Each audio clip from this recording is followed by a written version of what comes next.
Bonjour à tous, David Escholzer, je suis fondateur et dirigeant de WAM Référencement. Nous allons aborder ensemble ce matin comment rédiger des contenus utiles aux utilisateurs et performants sur Google.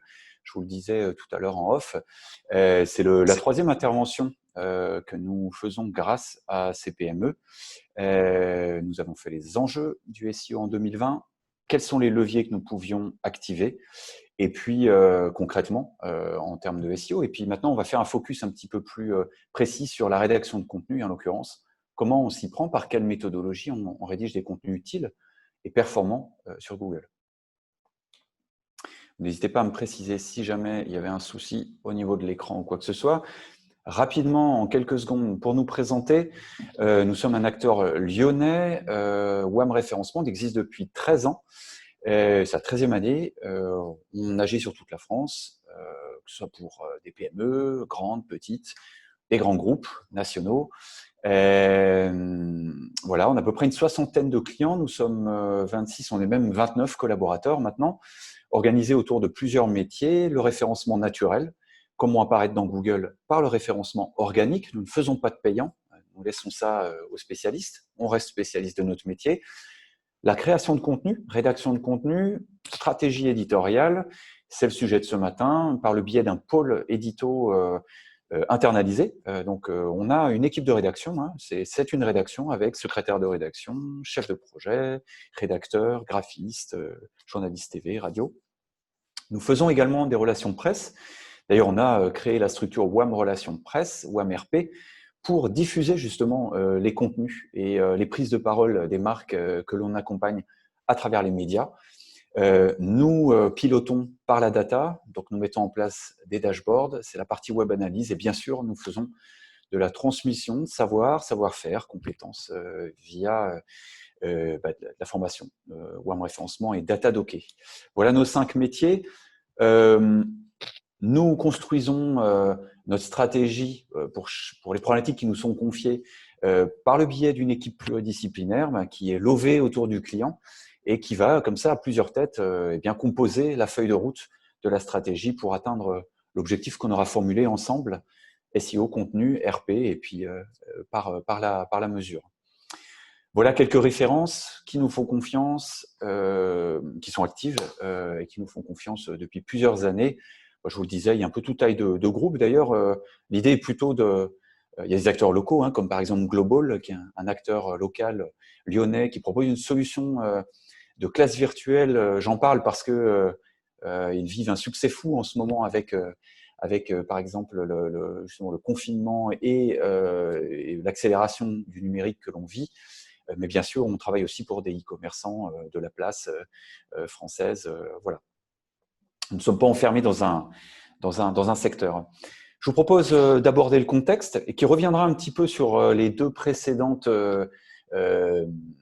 interventions, à savoir les enjeux du SEO et les leviers que l'on peut activer. Puis surtout, dans ces enjeux, c'est comment accède-t-on à l'information en 2020 ? En fait, l'écosystème de Google, c'est celui qui est incontournable. C'est un rappel pour certains d'entre vous, enfin même pour la plupart, je pense. Finalement, la part de marché de Google et de son écosystème dans la recherche d'informations, c'est quasiment 95%. Et c'est mondial. C'est la même chose aux États-Unis, c'est même exacerbé encore en Europe. Ce qui est assez intéressant, c'est de voir que même si Facebook réunit 3 milliards d'humains dans le monde sur sa plateforme, finalement, en termes de part de marché de la recherche, ils ne représentent qu'1%. Et c'est pareil pour Amazon. Ça ne veut pas dire qu'il faut les négliger, parce que ça reste quand même des gros morceaux, bien sûr. Mais regardez Google Web Search, regardez Google Images, Maps, YouTube, c'est le même groupe. Et évidemment, c'est Google qui s'arroge cette part de marché-là. En fait, Google est devenu un peu comme un confident à qui on pose toutes les questions. On y reviendra. Alors, comment évoluer la page de recherche Google ? Ça, c'est vraiment intéressant parce que on l'a vu vraiment en détail dans les précédents webinaires. J'y reviens vraiment de façon rapide. Mais c'est ça qui est à retenir aujourd'hui. En 5 ans, la page de recherche a totalement évolué. Vous aviez pendant longtemps 10 liens bleus qui répondaient à votre mot-clé ou à votre expression composée de 2-3 mots-clés. Quand maintenant, vous avez à droite, finalement, un parcours, on va dire ça comme ça, une expérience de recherche qui est jalonnée par des carousels vidéo, des carousels images, un graphe de connaissances qui structure carrément la réponse. Si vous recherchez Audi Q5, vous avez carrément une fiche qui est construite. C'est l'intelligence artificielle de Google qui l'a fait, qui se base sur Wikipédia, mais pas que. Vous avez des Google Maps, etc., des news, des avis, etc. En fait, il faut retenir que cette page est changeante en continu. Une récente étude disait qu'il y avait plus de 800 variantes différentes. Retenez ce chiffre, moins de 2% des recherches aboutissent sur 10 liens bleus tels qu'on les connaissait jusque-là. En fait, 98% des résultats sont, comme je vous le présente à droite, presque comme un sapin de Noël. Donc finalement, il y a une diversité de résultats, d'espaces, que l'on peut voir comme une concurrence très forte ou sous le verre à moitié plein, comme autant d'espace et d'opportunités pour les entreprises à essayer de capter pour justement capter l'attention de l'internaute. On y reviendra. Alors, comment évoluent justement les comportements en face? Eh bien, les comportements, ils ont beaucoup évolué aussi parce qu'avant, on cliquait plutôt en haut à gauche sur le premier résultat lorsqu'on avait 10 liens bleus. Et à mesure que Google a déployé sa page de résultats de recherche jalonnée par différents espaces, comme je vous le disais à l'instant, eh bien, son comportement et son regard est capté d'une manière différente. Nielsen a matérialisé ça sous la forme d'un flipper.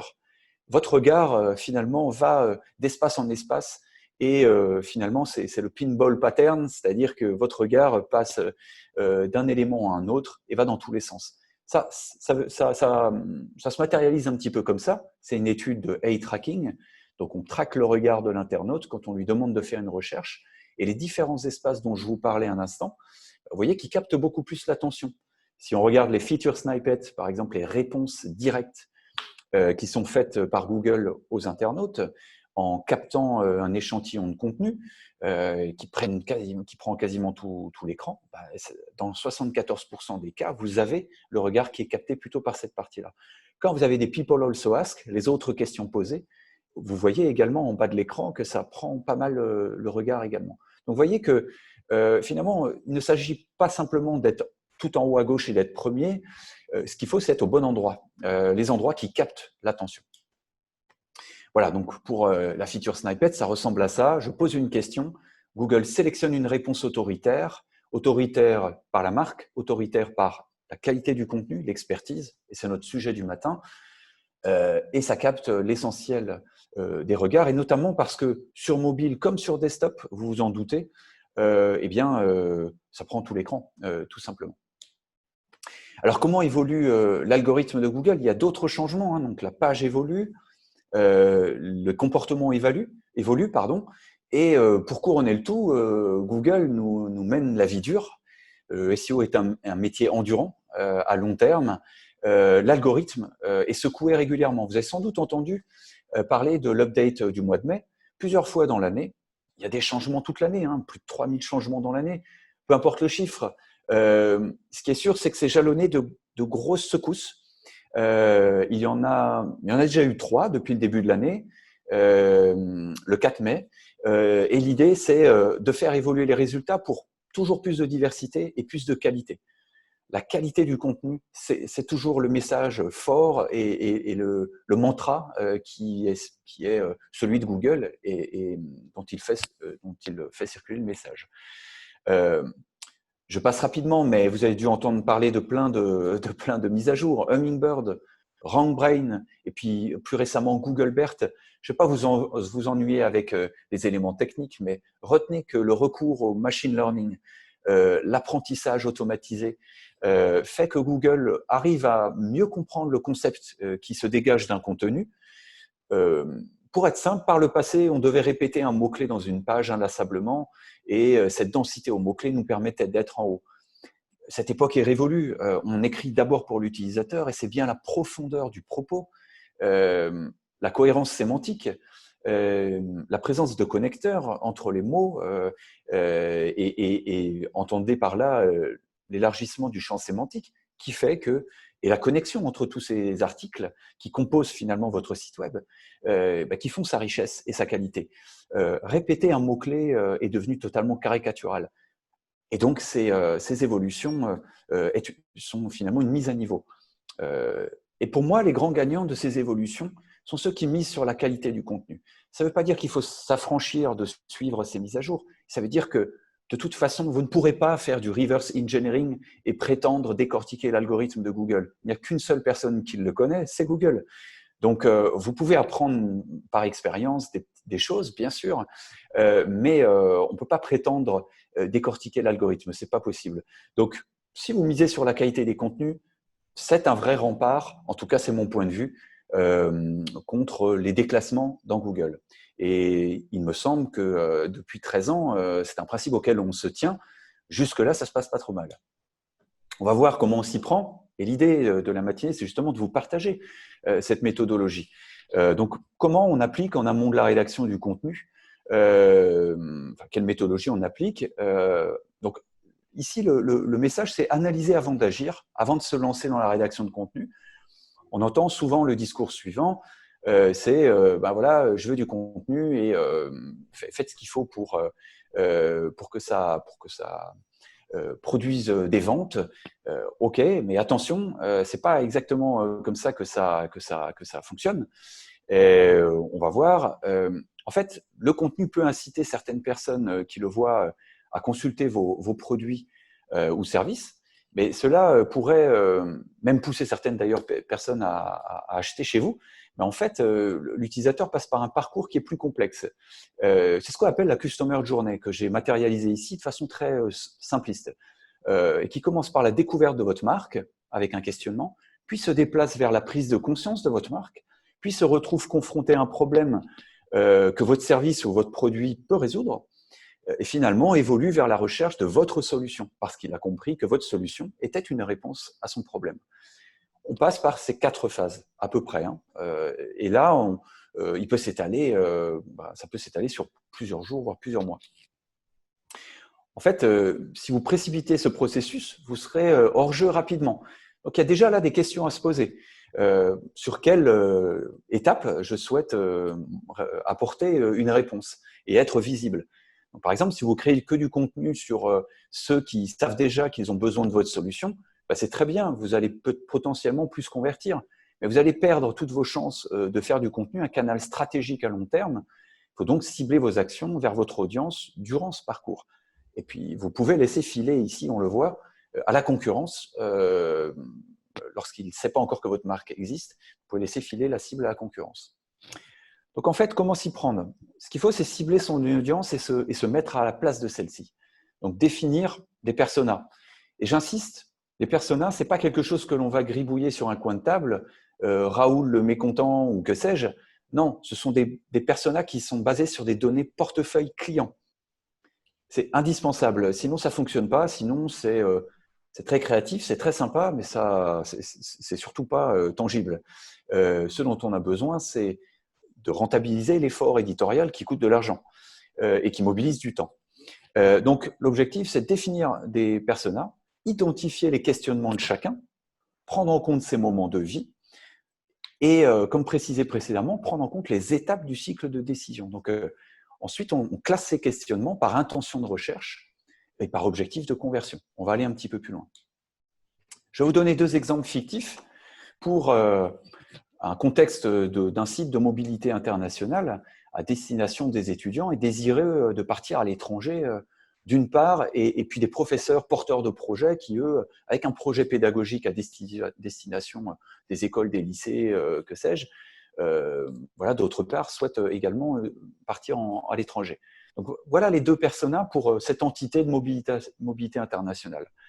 Eh bien, en fait, c'est ici une simulation, simplement, mais on a d'un côté des étudiants, voilà, Noah, 19 ans, qui veut faire du droit et veut partir à l'étranger, disons le Liban, peu importe, et puis les porteurs de projets, Christine, CPE du lycée, qui veut avoir un projet à 6 mois, plutôt avec des intervenants ukrainiens. En fait, ces gens-là ont des moments clés durant lesquels chacun, ils vont pouvoir comment dire, aboutir, convertir et mettre sur pied leur projet, plus exactement. Pour les premiers, ça va être de septembre à février. Pour les deuxièmes, les porteurs de projet, ça va être par exemple de février à août.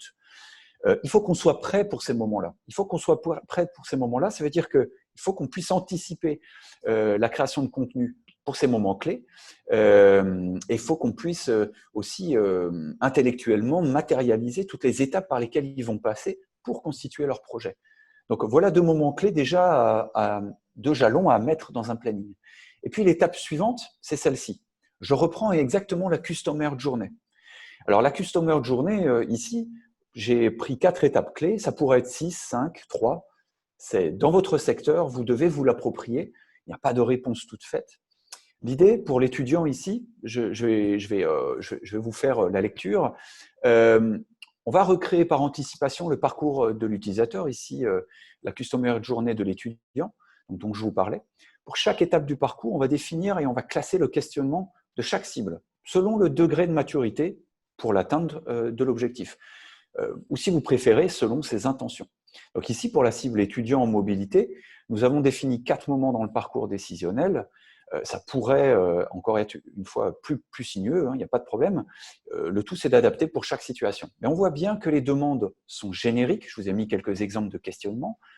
Lorsque je suis dans la phase de découverte, tout à gauche, et beaucoup plus précise, voire mentionne la marque quand la cible se situe dans l'étape la plus proche de la conversion. Et là, on voit déjà que ça structure un petit peu le questionnement. Donc, je ne connais pas le programme Erasmus quand je suis tout à gauche, puisque c'est le programme dont on parle, et je le connais très bien, voire je suis déjà parti avec eux, tout à droite. Et c'est là qu'on voit que les requêtes ne sont pas les mêmes et que les réponses, évidemment, on le devine, ne vont pas être les mêmes. Ici, on a fait la même chose pour les porteurs de projets. Ils ont également leur propre moment, leur propre Customer Journey. C'est le même mécanisme. Ensuite, qu'est-ce que l'on fait dans l'étape suivante?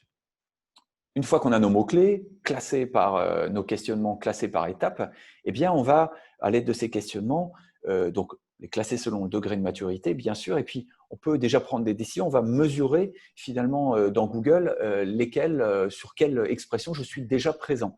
Ici, on peut voir par exemple sur les étudiants que sur toutes ces étapes-là, finalement, en l'occurrence, je m'adresse beaucoup à ceux qui sont décidés de partir avec Erasmus, donc tant mieux, c'est bien, c'est ceux qui sont chauds.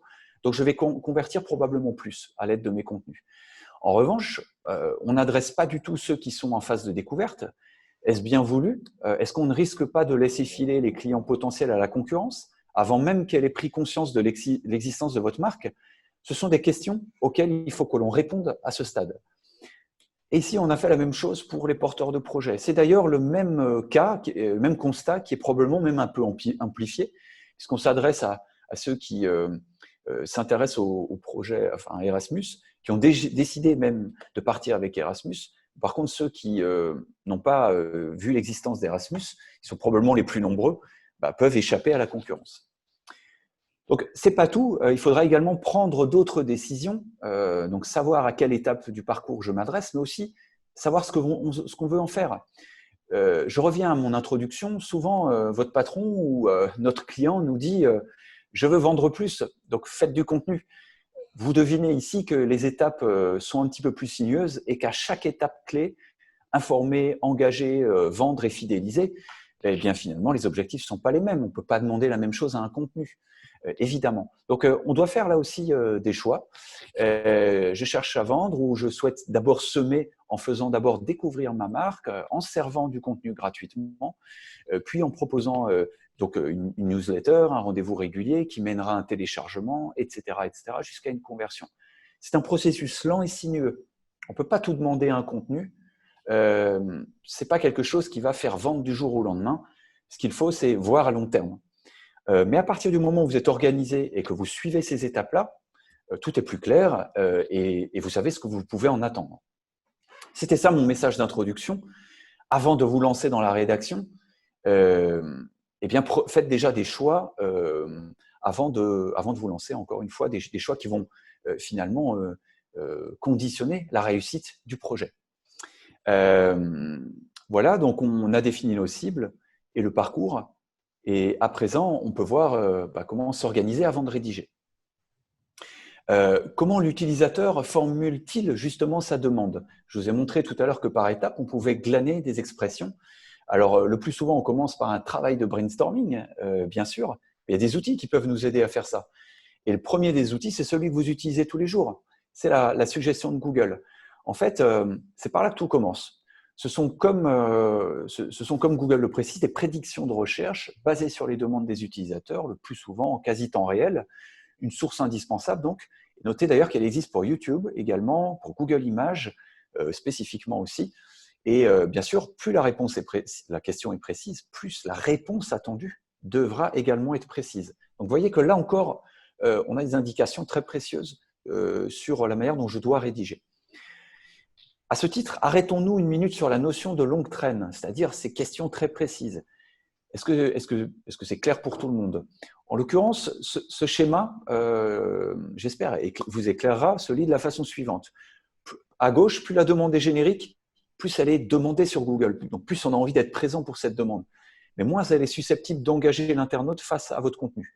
Et puis en plus, la difficulté de placement, elle augmente parce que tout le monde veut être présent sur ce mot-clé-là. Donc, si vous n'avez pas l'autorité, vous n'y arriverez pas. Donc, au-delà des micro-moments, vous devez aussi choisir vos batailles. C'est-à-dire que si votre marque est autoritaire, vous pourrez viser des requêtes très demandées. Et si vous débutez, si vous êtes un site qui démarre, attaquez par le bas vers les requêtes de longue traîne, c'est-à-dire précises, mais qui vont engager davantage parce qu'elles amènent une réponse précise et qui, mis bout à bout, vont vous permettre de faire du trafic. Donc souvent, elles sont formulées plutôt sous forme de questions et la concurrence y est un petit peu moins forte. Je dis un petit peu parce qu'avec le temps et l'abondance de pages indexées par Google, la concurrence s'est également densifiée sur cet axe-là. Donc, en parenthèses, vous voyez le nombre de demandes mensuelles. Okay, voilà la notion de longue traîne. Donc, comment identifier les demandes des utilisateurs?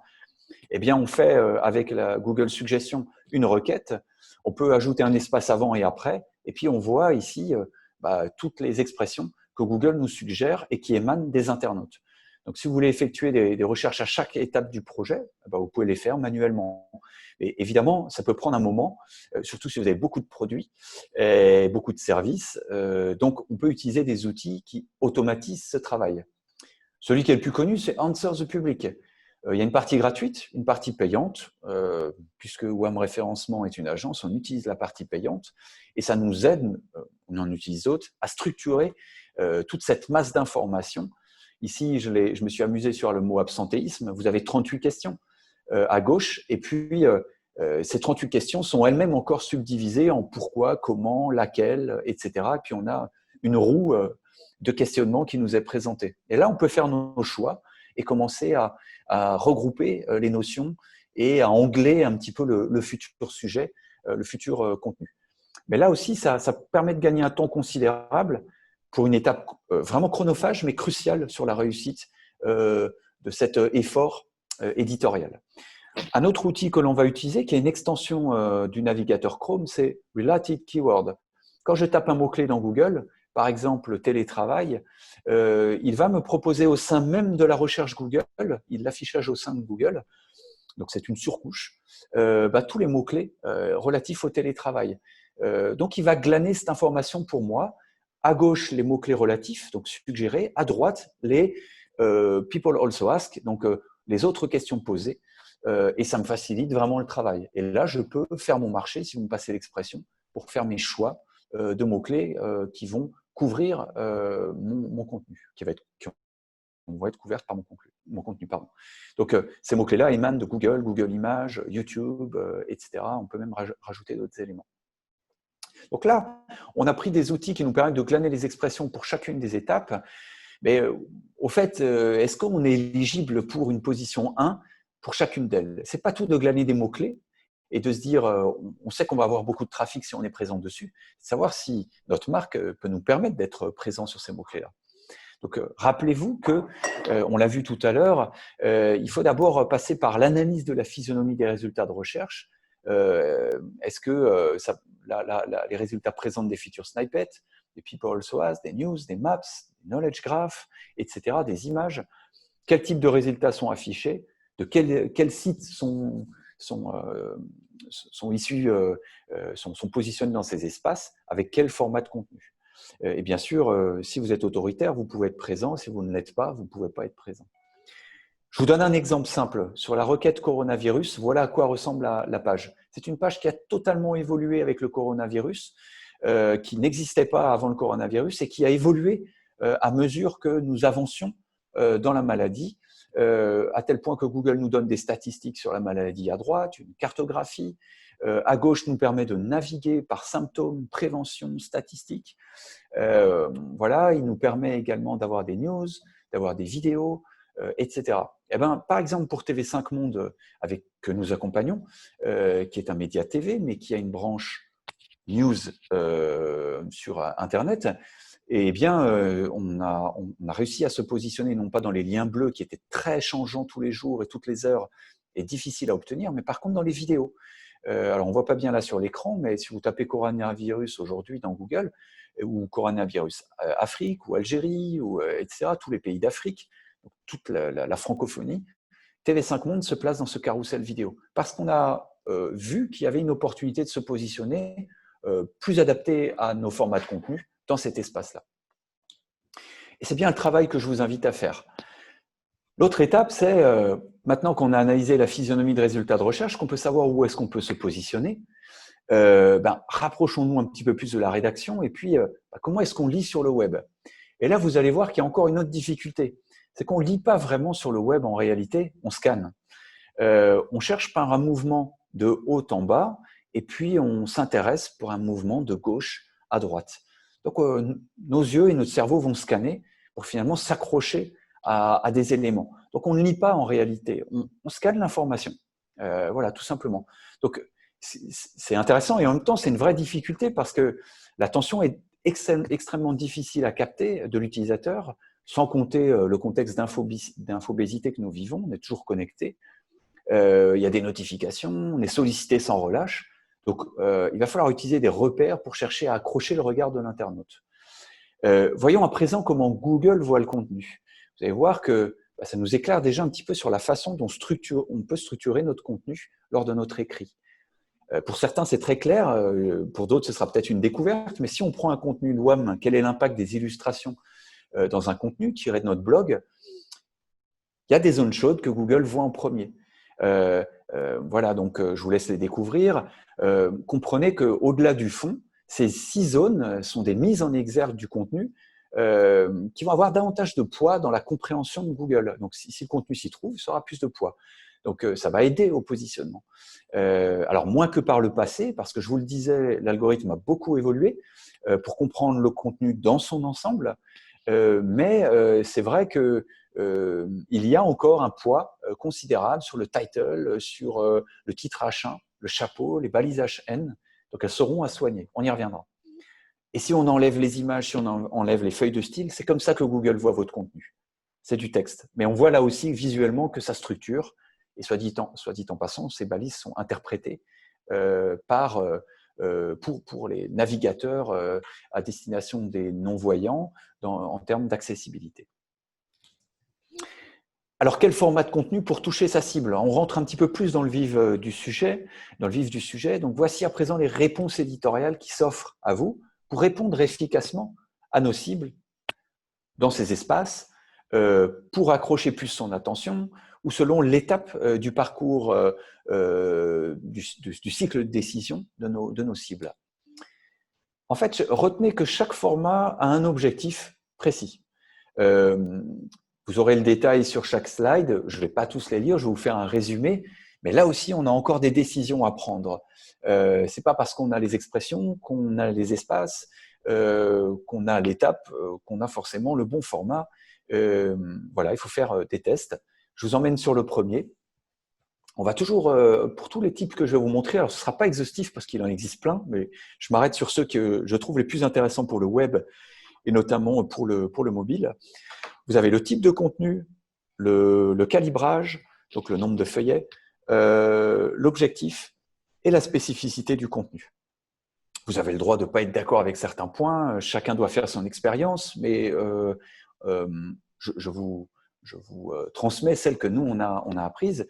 Le contenu de fond, c'est finalement le contenu qui est le format qui est le plus répandu dans une stratégie SEO, puisqu'il est composé de 3-4 feuillets donc fois 1500 caractères, hein, vous voyez que ça fait vite 4005, 6000 caractères.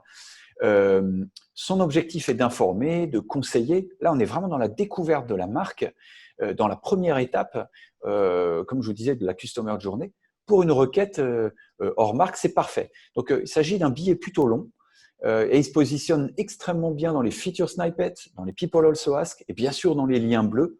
C'est vraiment c'est un petit peu notre vache à lait en termes de marketing. C'est là-dessus qu'on va concentrer probablement 80% de l'effort. Voilà, donc sa mise en forme, là je vous ai coupé en deux un des articles de Malakoff Humanis sur la subrogation de salaire, qui est un sujet passionnant ou pas, et vous voyez les efforts pour illustrer l'article, jalonné d'intertitres, comme je vous le présentais, de bullet points, de couleurs. Pourquoi? Parce que l'attention est limitée, comme je vous le disais, et qu'il va falloir accrocher l'attention de l'internaute. Donc on essaie d'aérer les choses, c'est un billet assez long, mais sur lequel il y a eu un bel effort de design, soit dit en passant, où on a laissé beaucoup la place au blanc. Et ça me semble plutôt malin pour justement compenser le fait que ce contenu, pour être un contenu expert, doit être long. Et que c'est comme ça que l'on va prouver l'expertise à l'utilisateur d'une part et à Google d'autre part. Il existe d'autres types de contenus, la brève et l'actualité. Alors là, c'est beaucoup plus court, 1 à 2 feuillets. On va droit à l'essentiel. On met l'actualité au cœur du sujet et surtout, c'est en général, c'est plutôt du temps réel. Ici, par exemple, c'est pourquoi les prix du fuel repartent-ils à la hausse et ça date du 14 mai.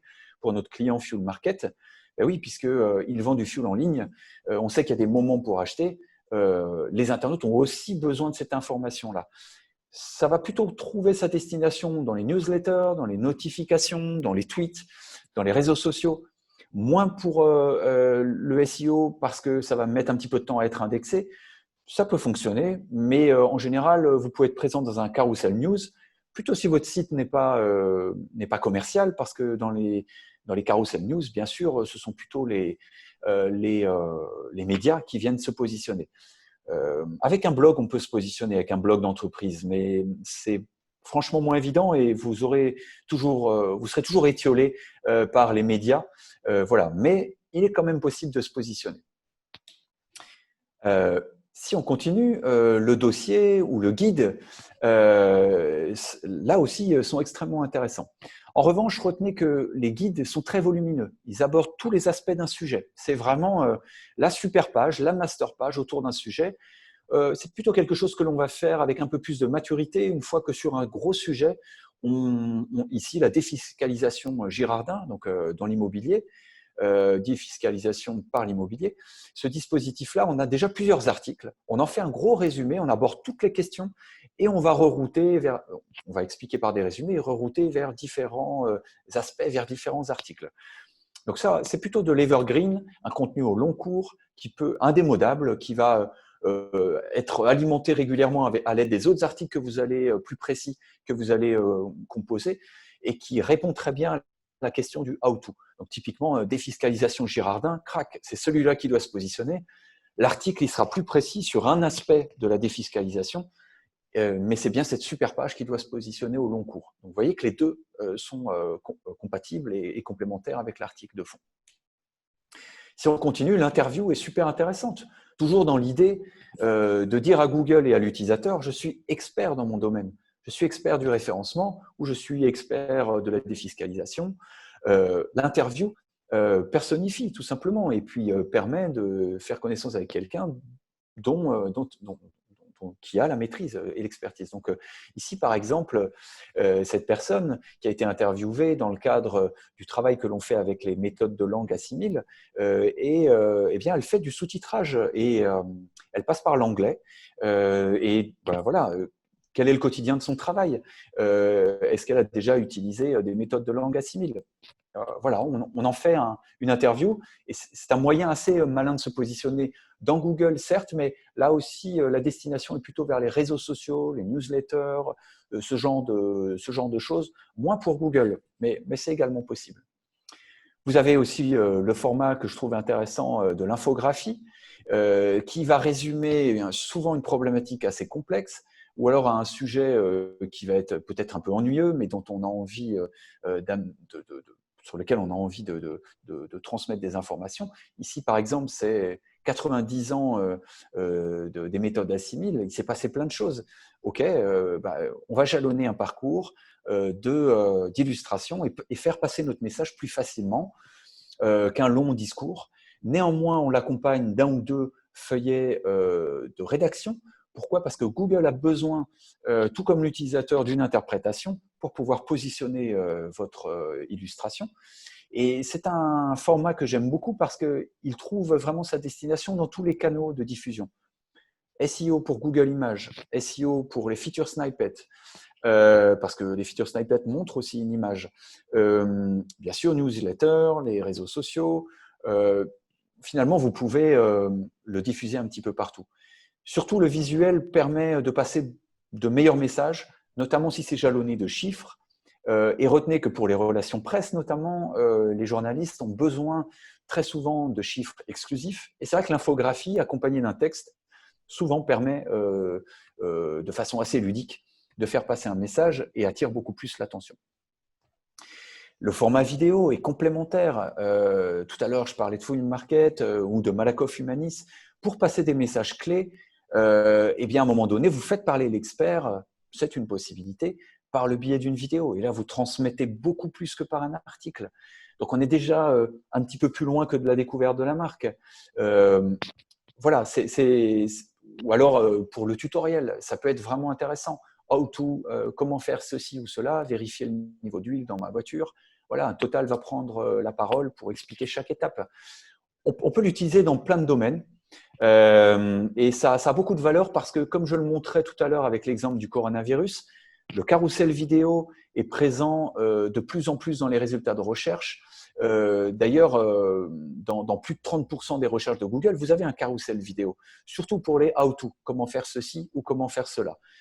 Donc, repérez toujours si dans ce qui vous intéresse, il y a des vidéos et essayez d'aller prendre la parole dans ces espaces-là.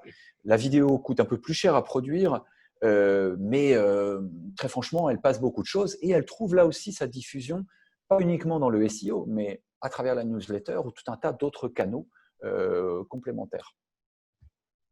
Le motion design est très proche, c'est de l'animation. Donc ça a les mêmes vertus que la vidéo. Pour les 10 ans de WAM référencement, on a créé quelque chose, un parcours visuel qui mettait les grandes, qui jalonnait, qui était jalonné par différentes grandes dates et qui nous semblait le plus adapté. On a pu mettre de la musique. Donc en termes d'émotion, vous passez d'autres choses aussi. Et puis le podcast, lui, c'est mon préféré. Je finirai là-dessus sur les formats. Le podcast, c'est un de mes préférés parce que je crois qu'il répond quasiment à tout. En tout cas, je pense que c'est celui qui a avec la vidéo le plus de potentiel, notamment dans cette accélération du numérique pour l'entreprise que nous vivons en ce moment. Donc, accompagné d'un ou deux feuillets de contenu pour le référencement, son potentiel est extrêmement intéressant parce que vous pouvez vous positionner en SEO avec un article. C'est le cas, par exemple, quand on dit les tendances SEO 2020, on se positionne avec l'article du blog WAM qui en parle et qui contient le podcast, mais Google présente aussi un carousel podcast. On est présent grâce à chaque URL de nos épisodes de toutes les plateformes, Apple, Spotify, Deezer. Et voilà, vous êtes présent en plus sur ces plateformes qui sont des gros carrefours d'audience. Aujourd'hui, pour vous donner une idée, on débute en podcast chez WAM Référencement. On vient de finir les enregistrements du 9 et du 10 qui ne sont pas encore publiés et on en est déjà à plus de 200 écoutes par épisode, alors qu'on vient de démarrer, qu'on n'en a jamais trop fait la publicité et qu'on n'a que 60 clients. Et pourquoi? Parce qu'il y a une possibilité de propagation, sans mauvais jeu de mots, qui est extrêmement forte et qu'on peut amplifier par différentes voies, les influenceurs, les plateformes, les réseaux sociaux. C'est un très bon moyen pour l'entreprise de passer beaucoup plus de choses que l'écrit par l'audio, de faire parler ses experts. Et c'est ce que nous faisons typiquement avec le WAMcast pour WAM référencement. Je pense à beaucoup plus de profondeur et de corps à de l'expertise. Voilà, donc c'est plutôt un pari sur le long terme. On ne cherche pas à vendre ici, on cherche à inscrire la marque dans l'esprit des gens. Voilà pour quelques exemples clés. Et maintenant, je vous propose d'aller encore plus près de la rédaction. On remonte les manches. Et là, cette fois-ci, on va s'organiser, on va organiser notre planning éditorial avant de rédiger. Et en fait, on est obligé de passer par cette voie-là parce que à long terme, le risque, c'est la duplication de contenu, les contenus trop proches, les contenus qui n'ont pas été assez anticipés. Ici, vous organisez la mémoire de votre capital éditorial, tout simplement. C'est à ça que va servir vraiment ce travail. Donc, c'est optimiser l'effort éditorial parce que ça coûte cher de mobiliser des gens et de rédiger des contenus. Donc, voilà les 5 points clés, on pourrait-on dire, qu'il faut retenir du plan de publication qui liste tous ces éléments que je vous ai affichés sur ce slide. D'abord, le plan de publication donc les sujets qui alimentent le plan de publication doivent s'inscrire dans la ligne éditoriale du site. Tout simplement, quel secteur d'activité, quel est l'objectif, informer, conseiller, vendre, quel est le public visé. C'est évident qu'on doit retrouver, là je fais une redite de ce que je vous ai dit en introduction. Les sujets qui alimentent le plan de publication doivent être en adéquation avec les besoins et surtout les valeurs, l'ADN de votre marque. Votre politique, ses valeurs, sa stratégie, bien sûr la saisonnalité, ce que je vous disais en introduction, et les besoins informationnels de la cible visée. Les sujets qui alimentent le plan de publication doivent répondre aux intentions de recherche et aux expressions visées. Et il faut le notifier comme tel. Donc, partir de l'étude mots-clés pour en dégager les thématiques qui devront être alimentées par les sujets proposés dans le plan de publication. Donc, vous voyez que toute la structuration qu'on a fait en amont se retrouve dans le plan éditorial. Rien n'est fait par hasard. Et derrière, on vient choisir le traitement de l'information qui va, le meilleur vecteur pour passer le message, finalement, au bon moment, à la bonne cible, parmi tous les formats que je vous ai présentés jusque-là. Et puis, bien sûr, il y en a d'autres. Et pour éviter la duplication, lorsque l'on produit 30, 50, 60, 300 contenus dans l'année, au bout de 3 ans, il faut de temps en temps faire le point sur est-ce que nous avons déjà publié tel ou tel contenu, et on va utiliser des syntaxes comme celle-ci dans Google. Par exemple, site.www.malakoffhumanis.com, et derrière, je vais rajouter in-text, le mot-clé subrogation. Ah bah tiens, Google me remonte 4 contenus. J'ai déjà écrit 4 sujets sur la subrogation. Ok, j'ai tous les angles, je passe à autre chose. Ou alors, tiens, il manque un angle. Vous voyez, il y a plein de petites choses comme ça à faire. Je passe rapidement, mais il y a aussi ces syntaxes qui nous permettent de passer entre les gouttes et d'éviter la duplication. Voilà à quoi sert le plan de publication. Comment choisir ces sujets ? Derrière, la première chose que l'on fait, c'est du brainstorming. Le meilleur moyen d'avoir une idée, ce n'est pas de moi, c'est d'en avoir beaucoup. C'est plutôt scientifique. Et bien sûr, il y a plein d'outils. Mais d'abord, ce qu'on fait, c'est réunir les gens autour de la table, une équipe pluridisciplinaire qui font l'entité, qui font la marque. Donc, on regroupe le dirigeant, des marketing, des gens du marketing, des métiers, donc responsables produits, des commerciaux, voire dans certains cas, et c'est le Graal, des focus group, donc des clients avocats qui représentent vos cibles. Eux, vous amenez le questionnement, eux, vous amenez les expressions. Et avant de vous lancer dans des outils, prenez d'abord la matière, la genèse à cet endroit-là. Bien sûr, après, vous allez pouvoir amplifier, corroborer, détailler, amplifier, encore une fois, par des sites institutionnels, des blogs, des médias, des forums. Les forums sont plutôt bons pour prendre le pouls du questionnement, moins pour une source fiable. Google Actualité, Google Trends, Google Alert, vous les connaissez, il en existe plein. Mais la nécessité de réunir des gens, des humains, ceux qui font l'entreprise, jusqu'à leurs clients autour de la table, me semble une étape fondamentale. Et c'est ce qu'on oublie souvent dans le SEO aussi. Vous pourrez avoir le meilleur outil reste encore celui-là. Le calibrage des pages. Maintenant qu'on a la matière, on va s'intéresser au calibrage. Donc, il doit inclure tous les éléments du SEO lorsqu'il sera publié. Et surtout, le contenu doit trouver sa place dans l'arborescence en place du site. Donc, typiquement, lorsque vous allez rédiger votre contenu, il faut qu'il y ait une date, il faut qu'il y ait un nom d'un rédacteur, un type de format, un support de publication, et vous l'avez vu, title, balise alternative pour l'image, pour décrire l'image à Google, des balises H1, H2, H3 pour structurer mon contenu, etc. Et surtout un maillage. Parce que si votre contenu ne trouve pas sa place dans l'arborescence, ça ne marche pas. Il ne peut pas se positionner. Donc, quels sont les autres articles qui pointent vers ce futur article? Et ce futur article, il va linker vers quel autre contenu? Toujours dans une cohérence de parcours, en fait. C'est bon pour l'utilisateur, c'est bon pour Google. Si vous le maillez d'emblée, il est publié, positionné, enfin, dans une arborescence, et Google va lui donner une importance. Si vous le laissez, vous le publiez, vous oubliez de le mailler, Google va le voir une fois, il ne repassera pas dessus, et il va se retrouver au fin fond des paginations. Donc évidemment, à chaque fois que vous publiez un nouveau contenu, il faut évidemment le lier vers des contenus sémantiquement proches. Voilà une des clés de réussite. Et puis derrière, vous validez tous ces contenus par là nouveau les humains, les mêmes qui vous ont aidé à faire le brainstorming et que vous avez finalement que vous avez sensibilisé à l'importance de telle balise et de tel calibrage et de l'importance des mots-clés à tels endroits. Ben, ce sont ces mêmes personnes qui vont devoir le relire. En tant qu'agence, on est guide, on amène le process. En tant qu'agence, on peut répondre à vos questions pour le contenant, pour des aspects du contenu, pour la mécanique liée à sa visibilité pour Google. Mais le vrai contenu, c'est vous l'expert. C'est vous qui maîtrisez votre métier.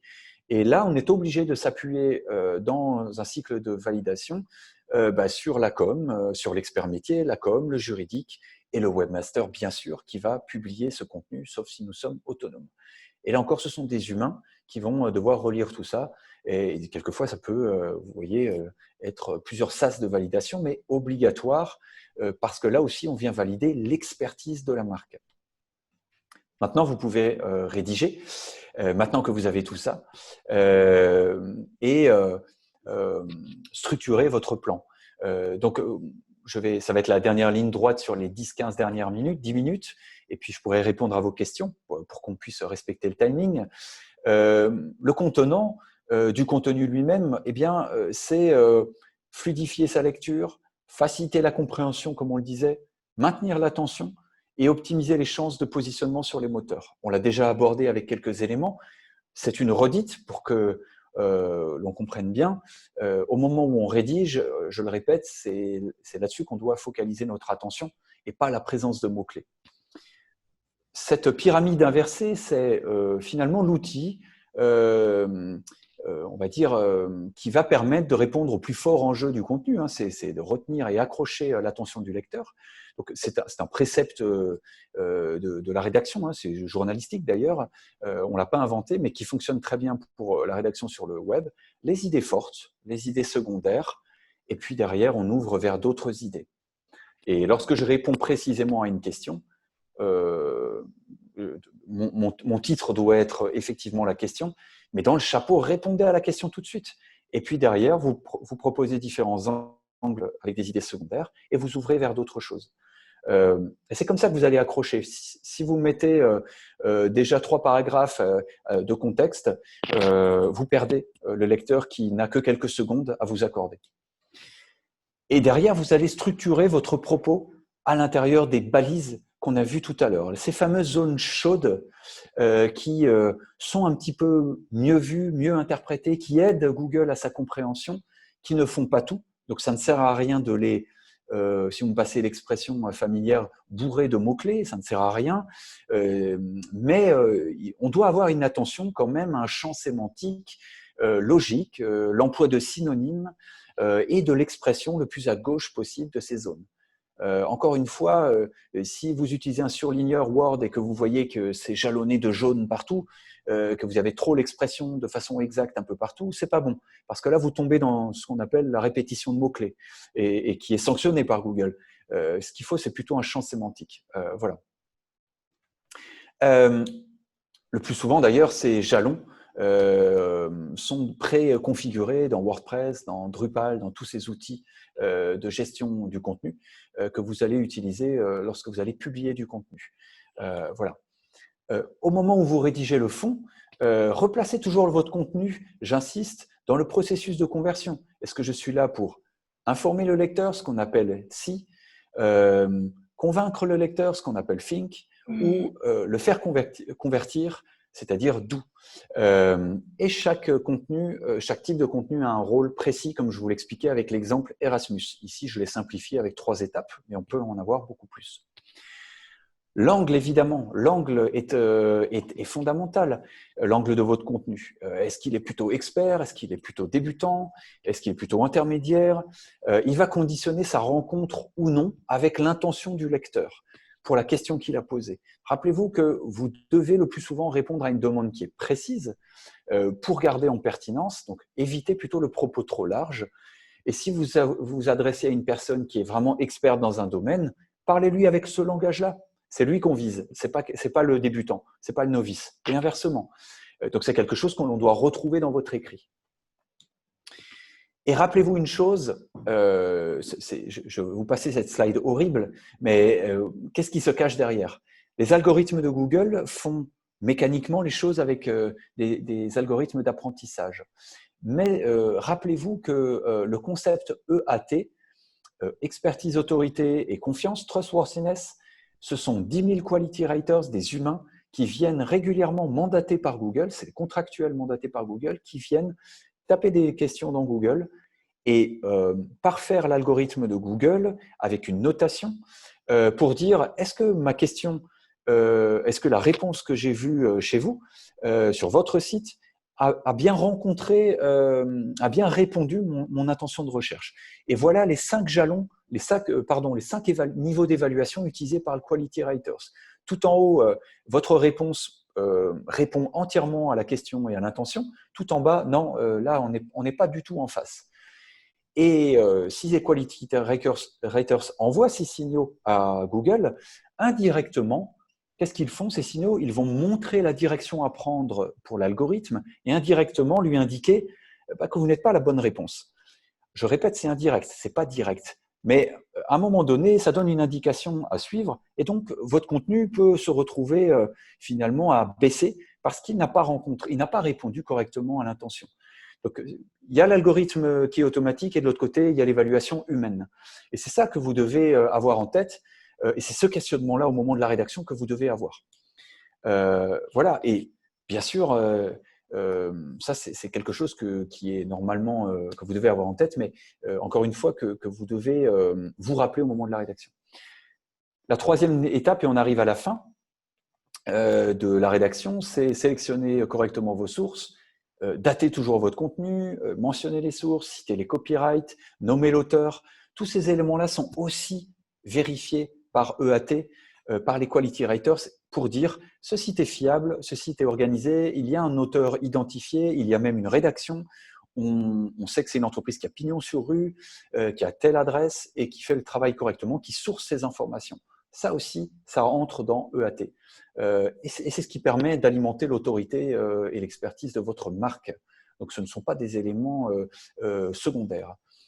Et puis, hiérarchiser l'information, on arrive à la fin, c'est répondre à une problématique ou à l'actualité dès le début, comme je l'illustre à droite, par un exemple sur Le Monde. Et puis derrière, vous jalonnez votre écrit par les informations essentielles. Et puis après, mais secondaires, et puis derrière, vous ouvrez vers d'autres sujets, mais pour maintenir l'intérêt du lecteur. Voilà, toujours en accord avec votre ligne éditoriale. Pour finir, il y a donc 6 règles de l'écriture: clarté, concision, correction, donc ça c'est indispensable, harmonie et fluidité. On met du blanc, on met des couleurs, on met différentes polices, différentes tailles pour faire évoluer l'internaute jusqu'au bout de votre contenu. Et puis, on essaie évidemment d'être très précis et de proposer une variété de réponses, pas simplement toujours des paragraphes, mais des bullet points, des tableaux, etc. Et je le répète, tous ces éléments viennent alimenter l'évaluation EAT faite par les Quality Writers au nom de Google. Voilà. Pour moi, je crois qu'on rédige d'abord et toujours pour l'utilisateur et on peut enlever cette phrase que tous les SEO avaient en tête, ensuite pour les moteurs. On rédige que pour un utilisateur. Pourquoi? Parce que tous les efforts d'amélioration de l'algorithme de Google, et ça fait quasiment 20 ans maintenant que je fais ce métier, j'ai commencé en 2000, tous les efforts d'amélioration de Google vont dans le sens d'une meilleure compréhension de l'écrit, singer l'humain. Donc, inutile de forcer le trait lors de la rédaction. C'est Google qui fait l'effort pour nous et qui va chercher à mieux comprendre vos contenus. Donc, on va dire répéter les mots-clés dans les zones chaudes inlassablement va plutôt vous desservir d'ailleurs la fluidité.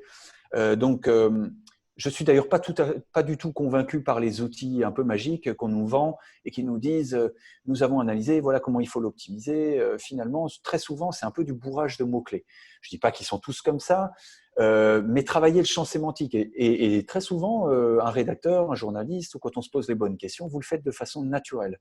Voilà. Néanmoins, il y a, pour que votre contenu soit web-friendly, Google-friendly, appelez-le comme vous voulez, des zones à soigner dans lesquelles vous allez utiliser ces expressions avec leurs synonymes. Je vous les ai déjà données, mais c'est l'URL, bien que l'URL soit plus pour indiquer une information plutôt qu'avoir vraiment un poids pour le référencement, mais elle sert à l'internaute pour naviguer, savoir où il est. Une balise title, c'est le titre de l'article. Donc oui, c'est important, ça sert à identifier le sujet. La balise H1, c'est le titre de votre article quand on arrive dessus. Ça sert à accrocher le lecteur pour qu'il poursuive sa lecture. Les balises HN, ça structure le propos en structure inversée. Et puis la balise métadescription, elle va déclencher le clic depuis Google.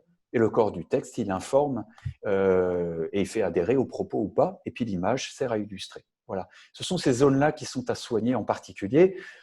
Ce sont autant de signaux apportés à l'utilisateur pour l'accrocher et l'engager, mais bien sûr, donner également à Google. Voilà quelques éléments du calibrage pour chacune des zones. C'est plutôt tiré de notre expérience. C'est surtout pas dogmatique, vous en faites ce que vous voulez, mais j'ai l'impression que ça fonctionne bien si on s'y tient. Et puis, retenez que vos contenus, vous pouvez aussi les mettre en exergue avec des attributs comme le strong, donc la mise en gras, l'italique, le surligné, les bullet points qui fonctionnent très bien pour les feature snippets, les tableaux à 3 colonnes plutôt que des gros pavés. Voilà, qui facilitent finalement la compréhension du texte, qui dynamise la lecture et le parcours de l'utilisateur sur le contenu. Et j'en ai fini, ce sera un petit peu ma conclusion. En résumé, pour être vu, il faut être accessible, unique, répondre précisément à la requête des internautes, parce que c'est ça qu'il est venu chercher chez vous, être structuré, avoir une valeur ajoutée par rapport à l'étape dans laquelle il se trouve dans le parcours, être web-friendly, maillé vers d'autres contenus pour engager, être pensé pour être partagé, et être accessible sur tous les supports, bien sûr, et tous les devices. Voilà. Et pour le mot de la fin, c'est dites-vous que tout ce travail n'est surtout pas figé, que ce n'est pas une science exacte, que vous ne tomberez pas juste dans la première page de Google tout de suite, et que justement, j'aime beaucoup cette citation du HuffPo qui dit trop souvent, le rédacteur, le journaliste, en fait, pour eux, l'histoire se termine au moment où je l'ai publiée. Non, c'est là que ça commence. Vous avez une première visibilité, vous n'avez peut-être pas la bonne, et votre contenu, il a une vie. Donc, vous pouvez revenir dessus pour le faire vivre, vous pouvez revenir sur les commentaires, vous pouvez le diffuser sur les réseaux sociaux, vers des médias à travers les relations presse, dans les newsletters. Faites-le vivre, alimentez-le, faites-le vivre avec l'actualité, remettez-le à jour, et c'est comme ça qu'il va à chaque fois regagner sa place dans Google et dans les différents espaces. Voilà pour mon message, dans un timing à peu près tenu.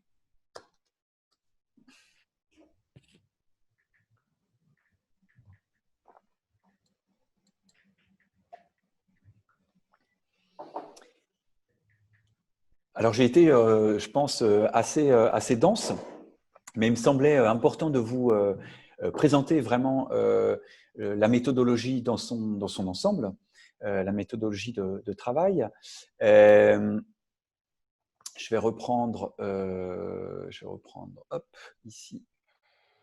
Je vais arrêter le partage probablement.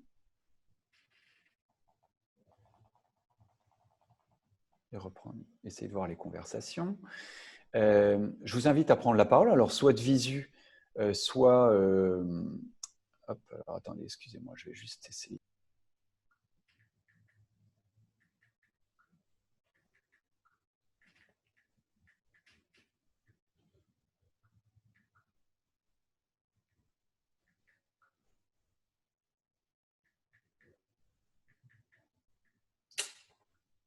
On ne t'entend plus.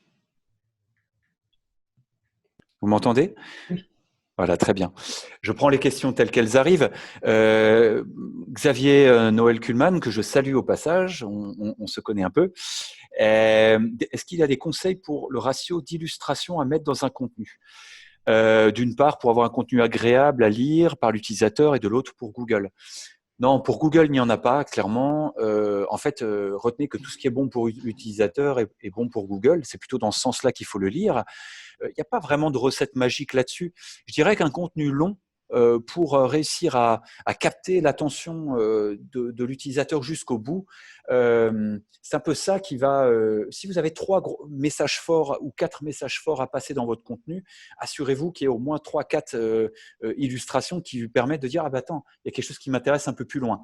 Je l'accroche avec un visuel et puis derrière, je propose mon propos.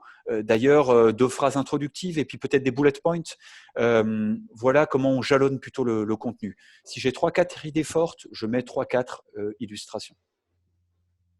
Voilà, donc c'est plutôt comme ça qu'on va le faire. Et puis pensez d'ailleurs que les illustrations peuvent être elles-mêmes des entrées depuis Google. Alors Xavier Noël, je sais que tu le sais, mais Google Images est très utilisé. 20% des requêtes de Google passent par l'image. Google propose aujourd'hui des blocs d'images. Si vous tapez table basse scandinave dans Google, c'est un bloc d'images qui vous accueille. Le parcours d'achat se fait par le bloc d'images. Donc, c'est par là que vous devez rentrer, c'est là que vous devez être prêt. Donc, proposez un contenu alternatif pour décrire l'image, nommez bien l'image, c'est une table basse scandinave qui se retrouve au sein d'un paragraphe qui lui-même reprend ces éléments.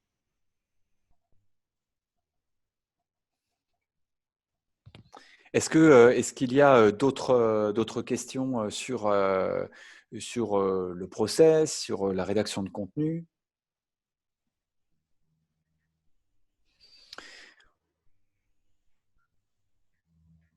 Alors, comment écrire des balises Alt SEO tout en respectant le fait qu'elles sont utiles pour les visiteurs malvoyants?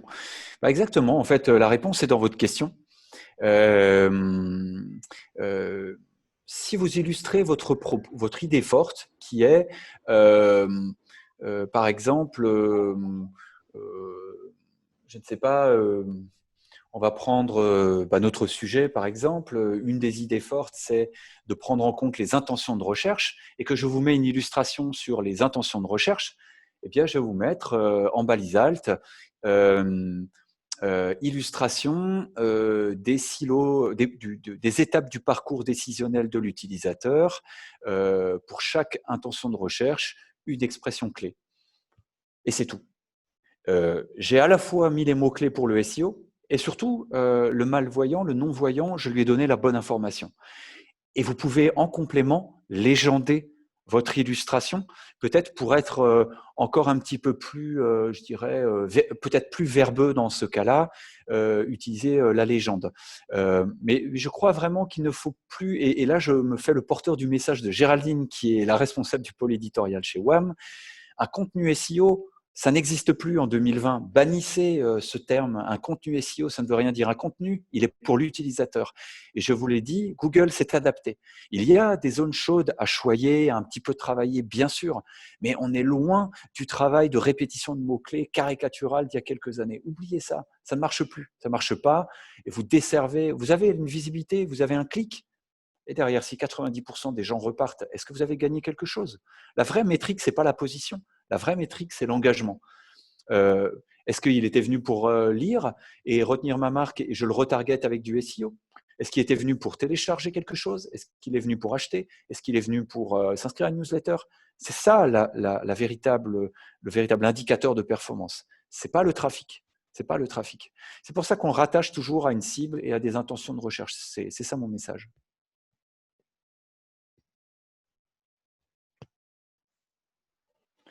Voilà, donc c'est vrai qu'il y a encore trop dans le langage, mais aussi un peu pour faire passer le message, hein, de façon pédagogique, je dirais un peu maladroite. Dans notre secteur, le contenu doit être SEO. Non, non, c'est fini. Le contenu n'est plus SEO et le contenu, c'est un contenu à destination de quelqu'un. Voilà.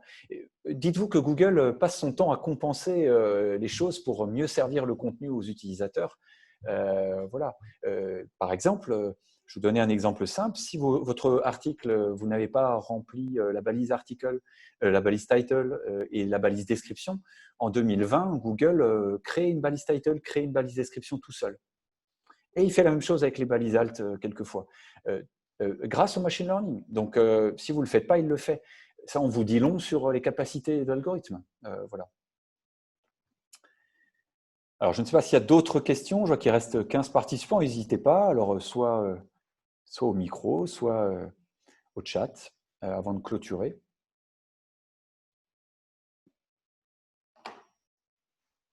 L'effort éditorial, et je peux vous en parler rapidement, est quand même… Et pourquoi on a créé toutes ces méthodologies? Parce que l'effort éditorial eh bien, coûte du temps à tout le monde.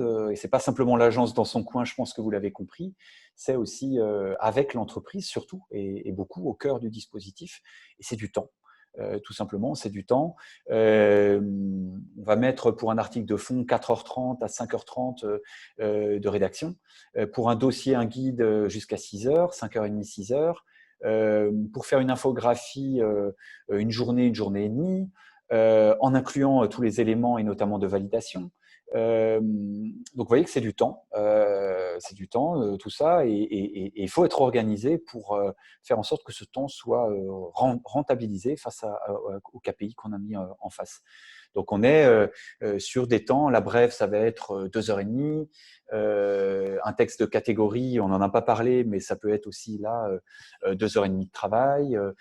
Voilà. Mais un article de fond prend du temps.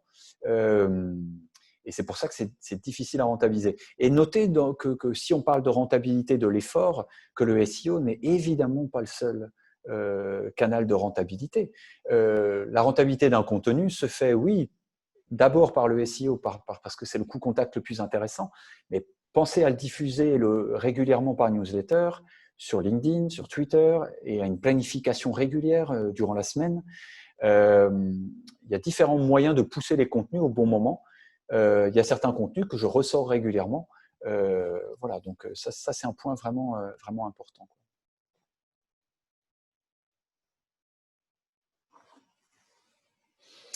Voilà, bah, s'il n'y a pas d'autres questions, je m'arrête là. Je vous remercie pour votre écoute, votre temps. Vous pouvez retrouver toutes ces informations sur un futur article sur WAM Référencement sur le blog. Vous avez à disposition des podcasts et vous pouvez prendre contact directement sur le site avec nous si vous le souhaitez pour avoir plus d'informations sur la conduite de stratégie. Voilà, en tout cas… merci à tous de votre présence et à bientôt, j'espère. Et merci Gaël et ses PME.